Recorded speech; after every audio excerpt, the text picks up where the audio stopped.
All right, hey guys, glad to have you on the show today. Back with the Psyche of Success. If you haven't subscribed to the show, make sure you do so. It's fairly easy to do. Just subscribe to the channel. If you haven't followed me yet on Twitter, follow me at Jody Holland. I am with Javier Flores today, and Javier and I met a little over a year ago. But he is a first-generation college student who overcame poverty through the power of obtaining not one, not two, three college degrees. He's the youngest of four children, whom were all reared in the West Texas region. The family once lived in an abandoned school building, which was a segregated school for Hispanic students in Sonora. In 1987, he graduated from Sonora High School. Then he earned a Bachelor of Arts degree in Political Science, a Master of Arts in Educational Administration, and then a Doctorate of Education in Higher Education. Graduated in the lower half of his high school and was once academically suspended from Texas Tech.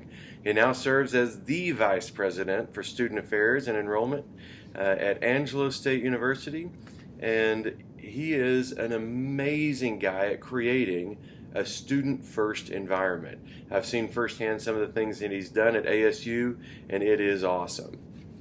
One of the things that intrigued me is that you are also an avid runner. You're training for your fourth marathon, and you hope to compete in the race with a Boston Marathon qualifying time, which is a pretty impressive time. My dad ran a couple of half marathons, but never made it to the full one. Flores is the co-chair for the San Angelo Chamber of Commerce P16 Council, serves a statewide committee analyzing the effectiveness of dual credit, and also serves on a Texas Higher Education Coordinating Board Committee evaluating emergency loans and food and housing insecurities. Javier is a member of the Friday Rotary of San Angelo and Glen Meadows Baptist Church. He's married and has one son. So quick question, even though you're a Baptist, can you dance? I can. I grew up Catholic, so of course I can dance. There you go. Awesome. I grew up Methodist. I call that Catholic light. I agree. So, well, I am glad to be on with you, and just kind of a couple of other little things. Javier, you're the one that kind of was pushing to have the new student orientation and the new student camps at Angelo State, and I participated as the motivational speaker last year for the very first one, and I had a blast. So, well, we were so excited that you came, and Jody, and certainly, it was our first camp. And what we were trying to do is we were trying to get students to connect with other students and create those networks that are so important for students to be successful before they get on campus. Because the first day of campus, when you move into the residence halls and the first day of class, can be a scary time. And any of us, regardless if we were a first generation, a legacy generation, or anything like that, we all have those emotions the first day that we arrive on campus of, am I going to fit in? What is this going to look like? What is this going to be? All this new freedom that I have, but I really don't want all that freedom now. yeah. And so that was really the purpose of camp. And you did such a great job of getting those students to really feel comfortable with themselves and then also with others. And it really set a great backdrop in where now we're seeing that the students that attended camp actually are achieving higher retention rates than those students that didn't attend. But overall, our retention rates at Angelo State are improving dramatically, and that's what we're after, because then that leads to higher graduation rates. Mm-hmm. More importantly, it leads to happy, healthy students, and Right. That's what I want at Angelo State. Absolutely. Well, and plus later in life, if you have a college degree, the likelihood of you being unemployed and not being able to find a job is cut by like 80% from if you just had a high school diploma. So it is a massive difference to have that college degree. And I know the more you continuing advancing your education, I think the unemployment rate for people that have a doctorate like you do is like 1%. Right. And those people are probably just a little off their rocker if they can't find a job with a doctorate. So, well, I would question what is wrong. yeah. However, you're absolutely right, and I think especially for first generation college students, but for all students, once you earn that college degree, you change your family tree. Oh yeah. Because we always have folks looking up to us.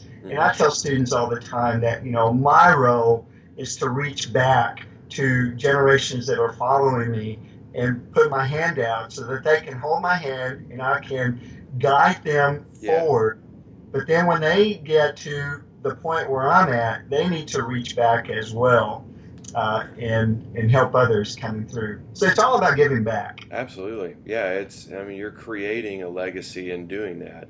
And just plug for Angelo State, that's where I got my bachelor's degree. Graduated in 1994 with, that's right, with a And degree in communication.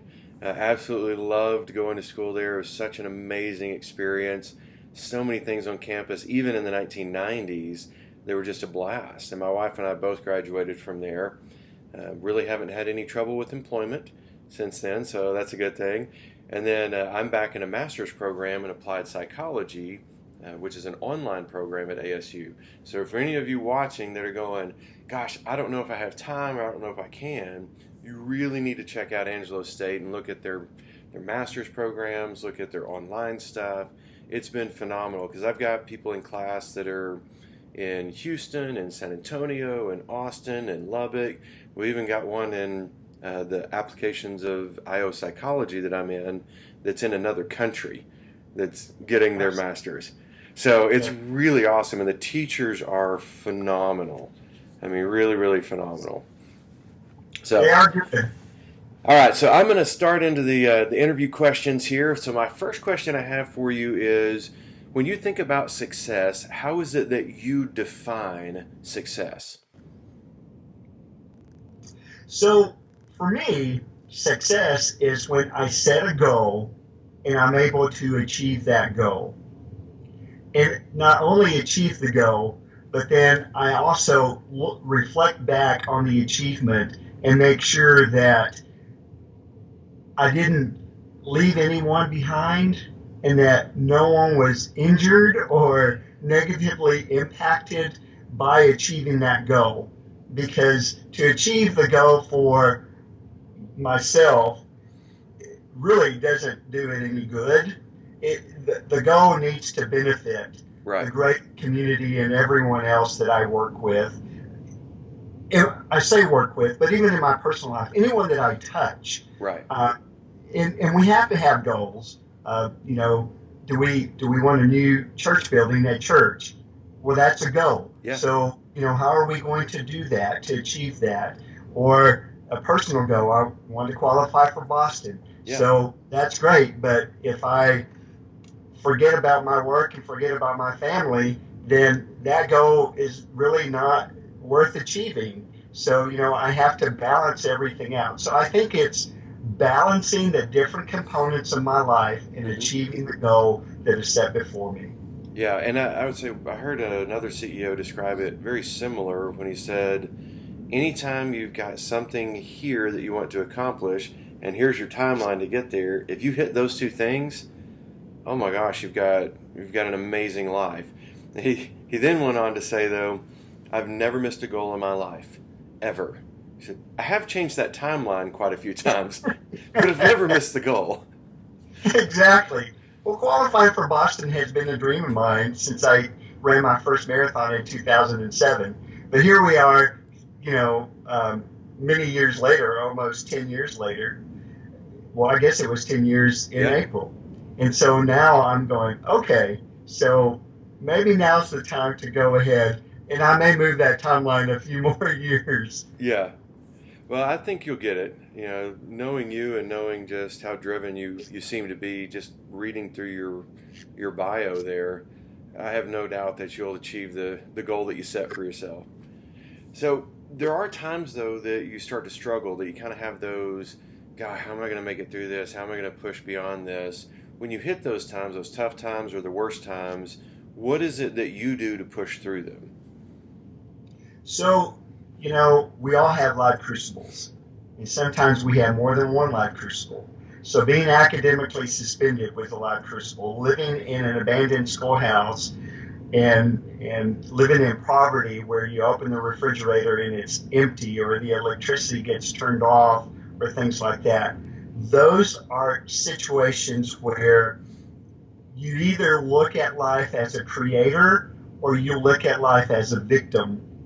Yeah. And as a victim, you can say, well, woe is me, and the world's against me, and that's why I live in poverty, and that's why I was academically suspended. Or you can look at it as a creator and go, so I don't like this environment. I did something or I didn't do enough that led to this. What do I need to do to change my environment? And so I think for me, I'm always analyzing myself. Right. And not just in those tough times, because I think tough times, you see the picture a little more clear. Mm-hmm. But it's at the times of success that you can forget to look at and do those analysis of yourself, Yeah. and get back to where you were at that you didn't want to be. But certainly the tough times has always been, I need to look at life in a positive aspect. I need to be a tougher person. I need to be a different person. I need to do things differently to achieve those goals that I have, and learn from the experience that I just went through. Because if you don't learn through those tough times, then you're not growing. Right. And you have to always continue to grow. So, it's hard to remain positive, but I always try to look at, so what's the silver lining? What's the positive aspect of this? When I was academically suspended, the positive thing was that Texas Tech gave me another opportunity and said, we're going to give you a little bit of support, but you're going to have to do things differently, and we're going to teach you how to do those things differently. And I did. And so, I went on and earned a master's degree, and they even accepted me for a doctorate program and awarded me a degree. That's awesome. Well, you said two things that really struck me. One of the things was that you described that kind of from a psychology standpoint, the locus of control, whether it was internal, I'm in control, I'm going to make a choice here, or external, it's my circumstances, I can't do anything about it. So you had the situation of growing up in poverty, or the situation of being academically suspended, and those were moments when, from what it sounds like, you said, okay, I am going to decide that I can do something about this. And so I love that aspect. And then the other thing that really caught me is you talked about attitude. You can face any situation. You can be in poverty and be happy, or you can be in poverty and be unhappy. The poverty is the situation. The attitude is a choice. So I love that you chose the attitude, because when you choose that attitude in combination with that internal locus of control, it makes it so much easier for you to go, you know what? I can do something about this, and I'm going to do something about this. So I love that. That's awesome. Good. And I'll even add that, even looking back at those memories, I don't have bitter memories of living in poverty. Yeah.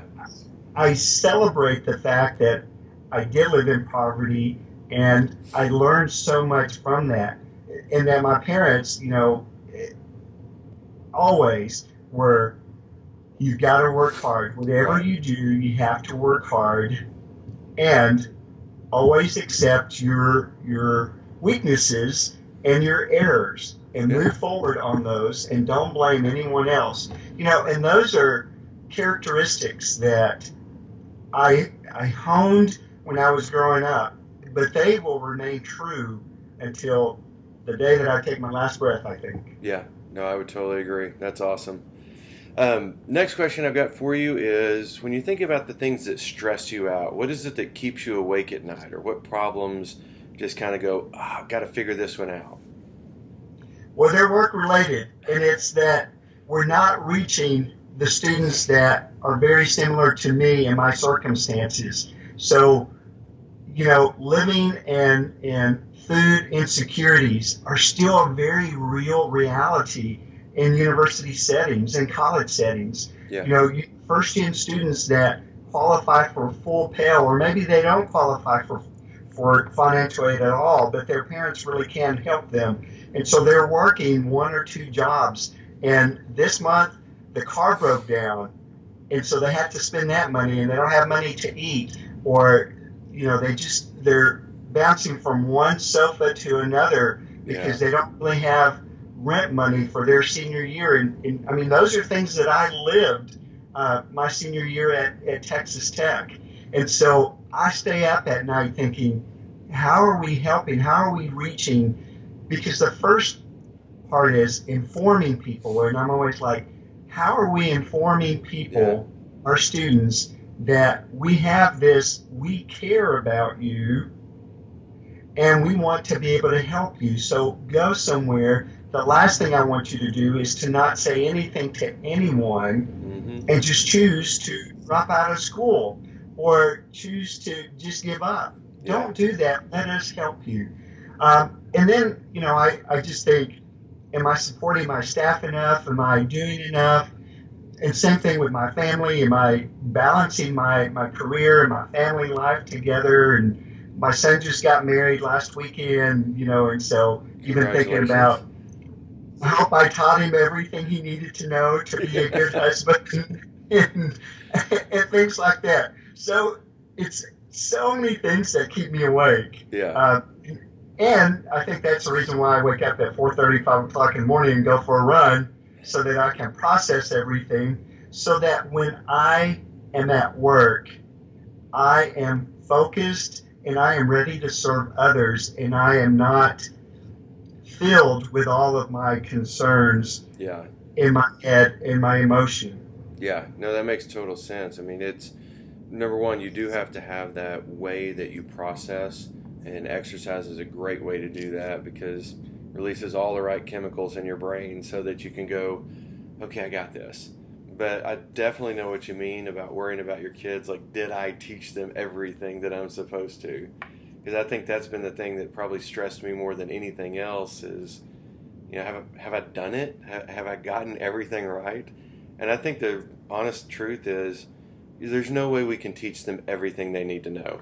And going back to what you said a minute ago, sometimes we have to make mistakes. We have to go through those tough times because, like you said, it opens your awareness and it makes you really focus on, okay, I got to do it different. I got to change here. So you're absolutely right. Everyone has to have at least one life crucible or more, because then you're not growing. Right. So I've had a few of mine. I'm glad I'm past those. And I know I'll have a few more, but just like you, I'll be ready with a good attitude. Yeah.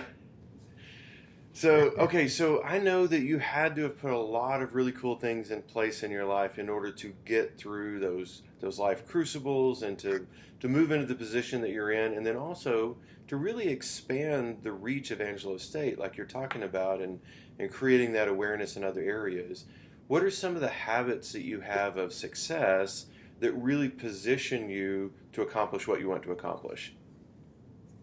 I think and I don't know that it's a habit, but a skill is, I am very intuitive. And to be intuitive, you have to listen to people. Yes. So when someone is telling me something, I am listening to everything that they're telling me. And then the other skill or habit that I have is I consider myself a broker.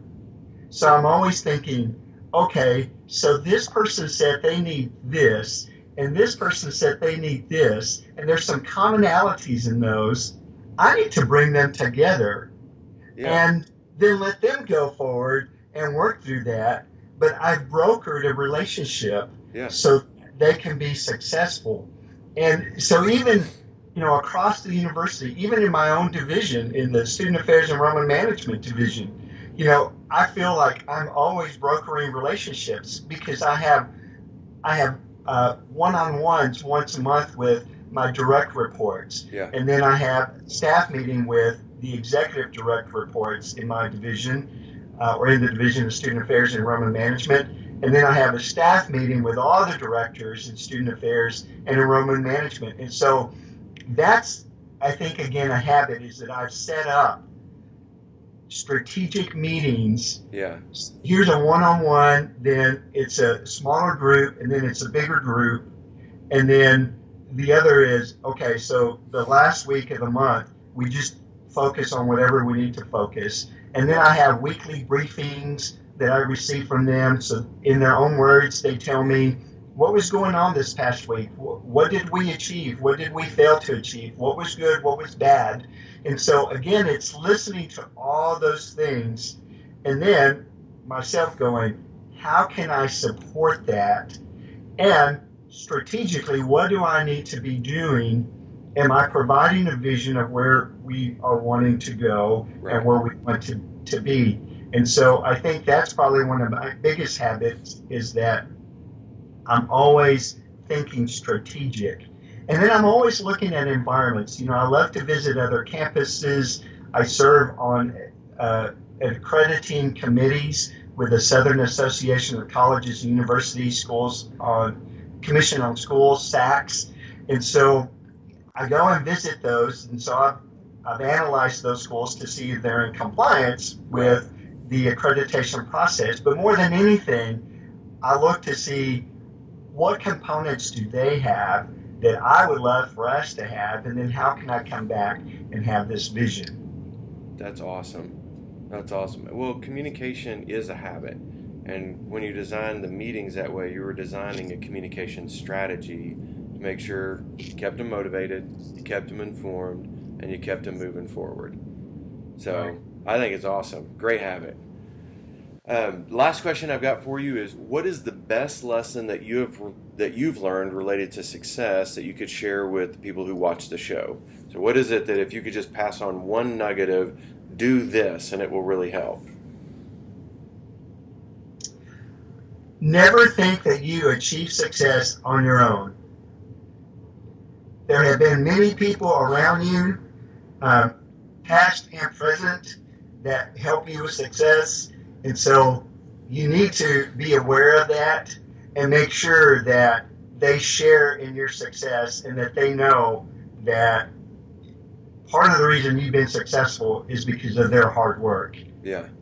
And so I think thanking people always, because you can't achieve anything alone. And, you know, we've all read the motivational, there is no I in team and all those things. But those are things that we sometimes forget when we're in the thick of it, or when you are successful and you're getting accolades, and you know, and that's great. But behind every leader, there are other leaders, and there are people that are working hard for you to make sure that that becomes a reality. Yeah, no, I think that's amazing. The collaboration piece of it. If you look at, let's say, research projects at a university level, I was reading in the book, The Psychology of Creativity, that it's now like 47 different people that will typically collaborate on one big research project. Whereas if you went back 50 years, it was 2. So we're getting more and more collaborative. And going back to one of your answers earlier, where we were talking about making sure that people are aware of what's available to help them, I think when you combine that together and you do realize we don't get here alone. There's no way to get anywhere just completely on your own. You need other people's support, you need encouragement, you need the resources they have, you need the things they've put into place. So I agree with you completely. You're not alone, and don't ever think that you're going to get there alone. Always collaborate with other people. So, that's right. Would you like to give a guilt-free plug for why people should go to Angelo State? Well, Angelo State University is, as you had mentioned, is a great place. And I think the reason I say it's great is because we have created a family atmosphere. Mm-hmm.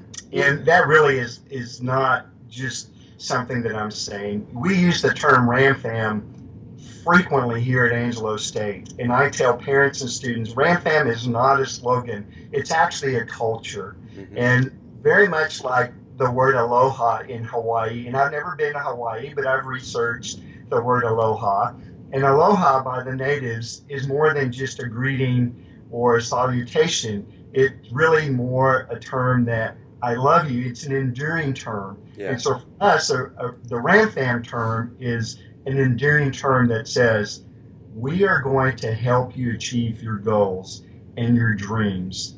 And we take care of our own. It's a culture of success. It's a culture of overcoming obstacles and challenges, because we have all had them, but it is a culture of we take care of our own and we care about our students. Absolutely. And you can tell too, when you walk around the campus, you kind of feel that welcoming when you're there. So anybody out there watching, check out Angelo State. Regardless of how old you are, you're never too old to go back and get another degree. Absolutely. Absolutely. So, all right. Well, the younger students need you in the classroom, because that's what they learn as well. Yeah, I am the odd, shiny, bald guy when I go to a class, but but I'm not as odd as I used to be. There's a whole lot of people that really are going back and going, okay, I've always wanted that master's, because I remember in '94 when I graduated from there, I said, I'm going to get a master's degree. Well, I didn't start my master's degree again until 2015, and my plan is to graduate in December of 2017. But it was a really long time before I came back, and I have a kid in college and another one taking junior college classes. Like, I better get this done before this gets any more expensive. That's right. But I will tell you, Angelo has a car academic scholarship, which I have an amazing scholarship in my master's. They take the last 60 hours of your college, and that's how they determine academically whether or not you get access to some of that money. And that's been really helpful. Well, we invest over $6.5 to $7 million a year in just the car foundation. Wow. And that's both for undergrad and grad students. So it is certainly affordable. Last May, and I haven't received the data from the graduating class this May, but last May, we had 37% of the students that crossed the stage were completely debt-free when they crossed the stage. That's amazing. That really is amazing. And I just did a comparison, just kind of prepping for this. You guys are listed in the top 3 most affordable universities in the state of Texas. So, thought that was pretty awesome. It's going to be number 1. Yeah. I mean, you can see that I'm competitive as well. Yeah. Well, you're $100 cheaper than West Texas A&M. So, that's still cheaper. Oh. Awesome. Well, Javier, I have really enjoyed it. I want to thank you for being on the show. I want to remind you guys that are watching, check out the show, subscribe to my YouTube channel. Just look for Jody Holland Training. Follow me on Twitter at Jody N. Holland, and look for me on Facebook. Just search for Jody Holland Training there as well. Look forward to having our next guest coming up next week. Make sure that you go out and find Javier on LinkedIn as well. I'm going to give him a little plug to follow you there. Thank you guys for being on here, and we will talk to you next time.